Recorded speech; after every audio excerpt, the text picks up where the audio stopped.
Mirasee.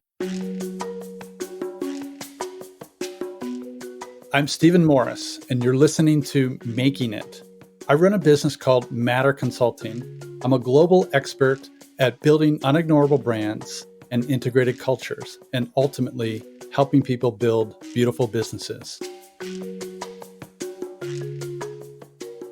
The journey to become the person that I am, not just as a human being, but also as an entrepreneur, was fairly circuitous. When I was really young, you really couldn't find me without a pen and paper or pencil and paper. And I was sketching and drawing and bringing things to life that mostly came from my imagination. But as any young artist does, they're sketching and drawing the world around them. I started working pretty young. Like my first job, I was 8 years old and I had a newspaper route and I would deliver the morning news to 2 different neighborhoods. Me and my brothers would do that. And, we were part of people's everyday ritual. And I saw the effect of what these morning rituals were all about and how you delivered the window to the world. Back then, it was only through newspapers or television or radio. And how important that was to their life. And then when it was time to leave home, I was so ready to leave home and go to graduate school or undergraduate school. I studied with a fine arts master who was a protege of Mark Rothko, and I got a BFA from that particular school in Boston. But in also that school, I studied psychology, philosophy, and sociology. So the fusion of those two things together, I think was really important in helping me cultivate an understanding of not just this window to the world, how do we express ourselves, but also how do we tell stories that matter to people and anchor into meaning in their everyday life. And then I ended up getting a free ride to a graduate program at Temple University Tyler School of Art in Philadelphia, where I got a master's in design. I was pretty young when I got out of graduate school. I think I was 24 when I got out of graduate school. And when you first start working in the industry, in the agency world, you start out the lowest rung of the totem pole, so to speak. And I climbed the ranks pretty quickly because I had the ability to sit or stand in a room and not just present ideas, but also ask the questions of why are we doing this from a strategic standpoint? And not a lot of designers did that back then. And because I had that ability to not only ask those questions, but ask those questions in high stakes situations with, clients that were fairly big, Coca-Cola, IBM, History Channel, Discovery Channel, that I was very comfortable talking with business leaders in those rooms. They raised me very quickly to a creative director at one of the agencies that I worked for. And it gave me a lot of experience to not just be able to do design work, but also to think about the strategic impact behind that design work and what it actually meant for the businesses and the business leaders that I was working with. And by that, I mean on the client side as well as the agency side. I was pretty young, as I mentioned, working in DC, and in the agency world, you tend to work a lot of hours. And I was working 6.5 days a week, putting in like 80-hour work weeks. And by the time I was 27, 28 years old, maybe 29, I was getting burned out pretty quick. And my wife and I had just gotten married, and I saw the writing on the wall. I thought, well, if this relationship is going to last over time, which thank goodness it has. We're still married, happily married, 29 years married together and 32 together in our relationship. I knew that I would have to change some things. And that meant cutting back on the hours that I was going to work and really changing my lifestyle. So we had made the decision to leave DC, Washington, DC, and to come out here to San Diego, which is where I'm at right now, and to kind of start a new life. And then I started to share my portfolio and talk to some people here in San Diego about some of the work that I do. And one thing led to another. And I realized, I have enough work to actually sustain not just myself, but other people. I think it actually took me a lot of years to realize I made it.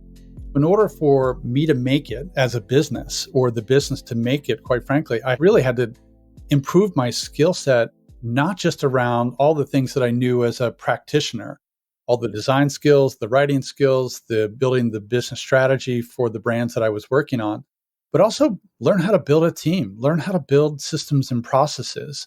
And once I had put that learning into effect into my business, all of a sudden I realized I had a very sophisticated organization. And I realized I made it when the organizations that I was working with began to refer me to bigger and better organizations. And a lot of Fortune 500 companies that I was working with were referring me on to other Fortune 500 companies. And I didn't have to chase the work. I didn't have to constantly market or constantly be in business development mode, that we had enough work from the referral systems that we were building and the strong systems and processes within the organization that we had pretty much made it at that point. And then it was just throwing gasoline on the fire and pedal to the metal and growth.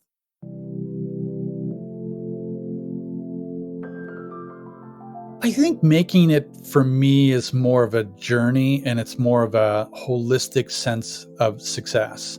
I don't put the metrics of business success into just financial categories. I think making it as a business owner means you have a strong work-life integration. You have a sense of sanity in terms of the way you approach the work that you do. You have a strong culture. You have a very powerful business position in which you've carved out as a business owner or business leader. I think making it also means you're surrounded by people who not only help you think more creatively, more broadly, and more effectively, but they also help you be better as a human being. I think, making it as a business leader, one of the mindsets that I have is that first and foremost, no business will ever out-evolve where the leaders are within the organization. And so because of that truth, typically what needs to happen within organizations is that the leaders need to evolve. And typically that evolution needs to happen outside of the business walls as much as inside. So better humans make better business leaders. And so the more we can cultivate deep meaning within our own life and understand what our own personal drivers are and infuse that into our world of business. And when you have those things lockstep together, I think you've made it. I think you've made something extraordinary for your own life in your own terms.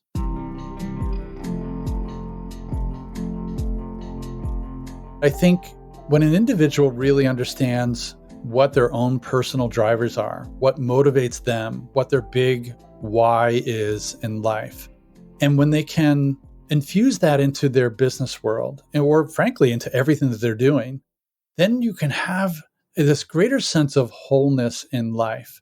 And when you realize that deep sense of wholeness, then all of a sudden you look at your life and it's firing on all cylinders. You feel spiritually enlivened, you feel relationally enlivened. And most of the work that I did outside of my business world practices, having to do with my long-standing love relationship with my wife, my great relationship with my kids, my spiritual practice, the work that I've done on my own evolution from a psychology standpoint, which is working with counselors and things like that. Even things like staying physically fit, running triathlons, surfing as much as I possibly can, trail running in the canyons near my home. Keeping all of those things healthy and alive are utterly important to, I think, making it from a holistic sense of living. And sometimes it requires putting down the armor of our own identity, especially as a CEO, because we know that the world is looking at us and saying, okay, you're a business leader and you need to be upheld to certain standards. And allowing yourself to put that down and be vulnerable and be seen first and foremost as a human being, and then secondarily as a business leader. I think when you allow yourself that, then you become a much greater leader, and I think a much better human being. I'm Stephen Morris, and you've been listening to Making It. You can find me at matterco.co, and I'll spell that matterco.co, or the-beautiful-business.com. Making It is part of the Mirasee FM podcast network, which also includes such shows as Course Lab and Just Between Coaches. This episode of Making It was produced by Danny Bermant and Geoff Govertsen. Cynthia Lamb is a supervising producer. Danny Inney is our executive producer. Post-production by Post Office Sound.